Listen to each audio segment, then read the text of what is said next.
Well, welcome back to our Matside studio, and I'm joined once again by Loretta Cusat-Doyle and Neil Adams. It's day one of the World Championships here in Tokyo. Welcome back, Loretta. Thank you very much. I've lost my voice almost, and I'm just now, it's the calm before the storm starts again. And welcome back, Neil. Yes, thank you. It's been great. What a great start to the tournament. As expected, I mean, we just saw some fantastic judo. It wasn't just about the ippons, but I thought that it was about some of the hard fights as well. You know, some of the tactical matches that we kind of expected at this level, but tactical matches that were exciting, you know, and I think that we've seen some great judo so far, and we've still got a lot to come. I'm going to talk about two people now who neither of us none of us had mentioned this morning. I think one was on your mat, one was on your mat. I think you had Yang Yung Wei, Chinese Taipei. Yeah, he was amazing. I mean, he was just going through round after round, and he had some great judo, and he upset the odds, you know, and that happens, doesn't it, in World Championships. But to see, I mean, he was fighting just now to get through to the semi-final. Didn't quite happen, but he's still got two chances now. He's got another chance, anyway, of fighting for a medal. So, he kind of deserves it, but you can't say. There's a lot of people that deserve it in a World Championships, but he's done fantastic, and we didn't even mention him, but that's what happens, and that's what I love about World Championships. And then, Loretta, for you had someone else in the under 60 kilo category, the Kyrgyz man. What about him then? El Bekulu.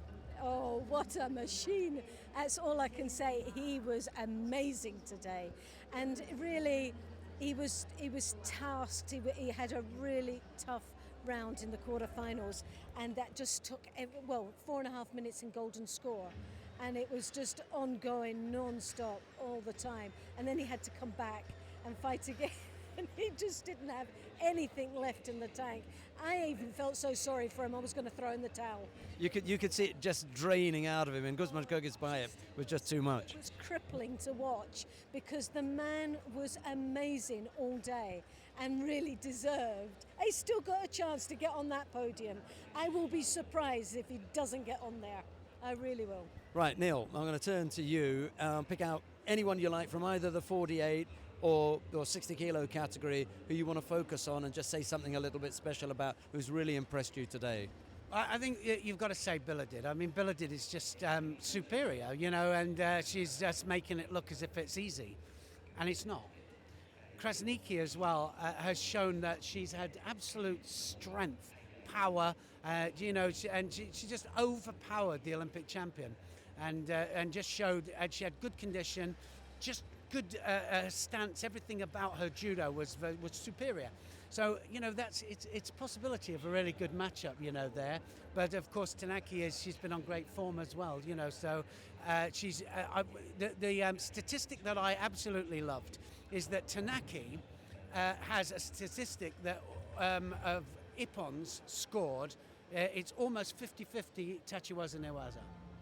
And that's the way I love it. I mean, that's my judo, you know, because I love the newaza. I love the fact that we've got more time in newaza now, and that we can follow it down, and that the referees give it more time, and that encourages the coaches, even at lower levels, if you're listening, all right, to train your fighters to be able to do that, to be able to do the newaza and the transition in.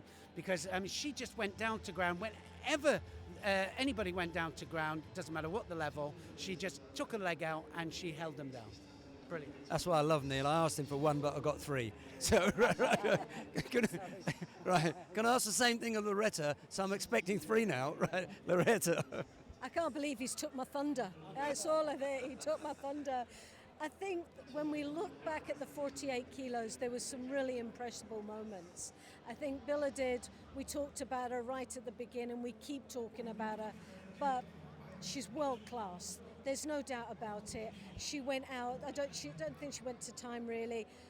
Uchimata, Uchigai, that left hand, unstoppable. Her knee was a transition. Yeah, I was going to say always the threat of the knee was there as well. Yes, transition into the knee was always spot on, and she's on a mission. There's no doubt about it. She hasn't even sort of cracked a smile yet, so that won't be until she's on that top position and podium, if she does at all.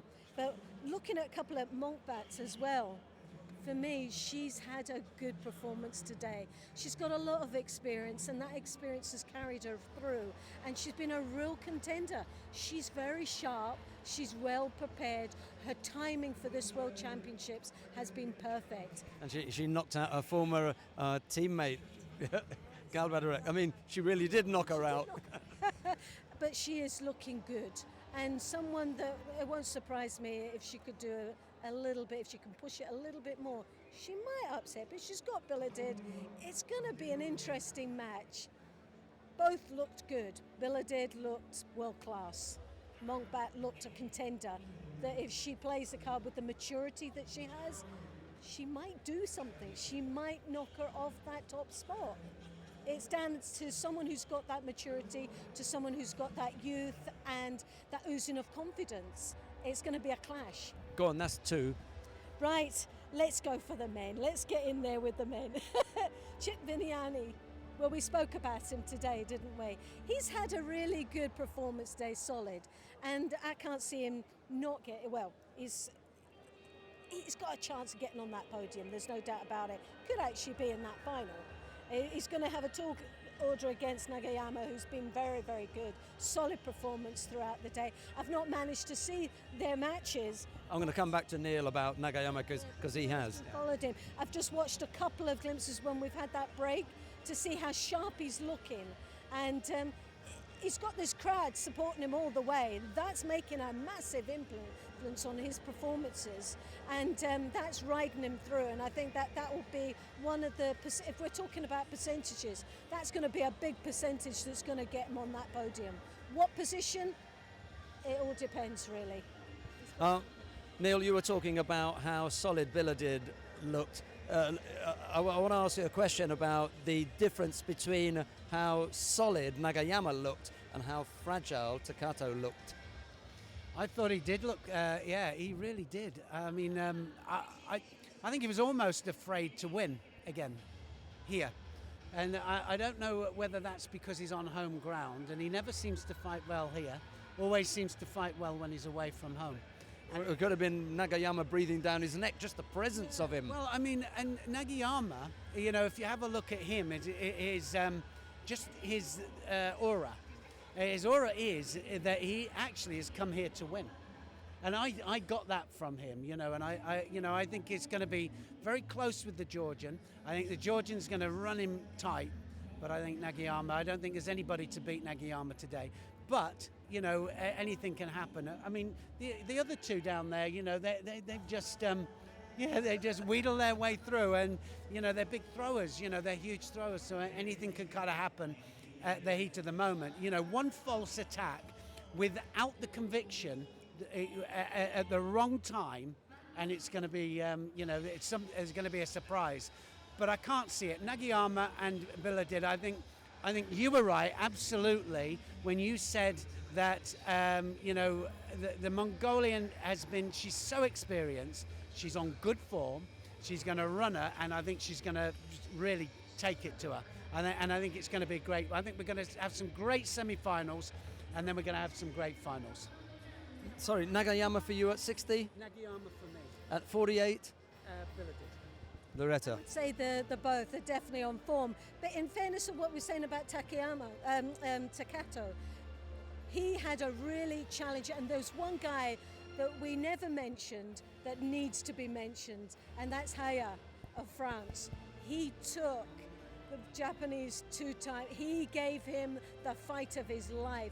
For me, that guy is definitely one to watch when it comes to the Olympic Games. I have never seen so much excitement coming from one man, and he broke Takato. He broke him, definitely, and that was where it all went horribly wrong for him, because when he had Lutfilayev, he just didn't have anything left. He was a broken man after that match. It's funny because he had to fight Lutfilayev immediately after, and they're not that dissimilar. They were facing the same kind of threat, you know. Brilliant match, and it was very, very close. It was so close.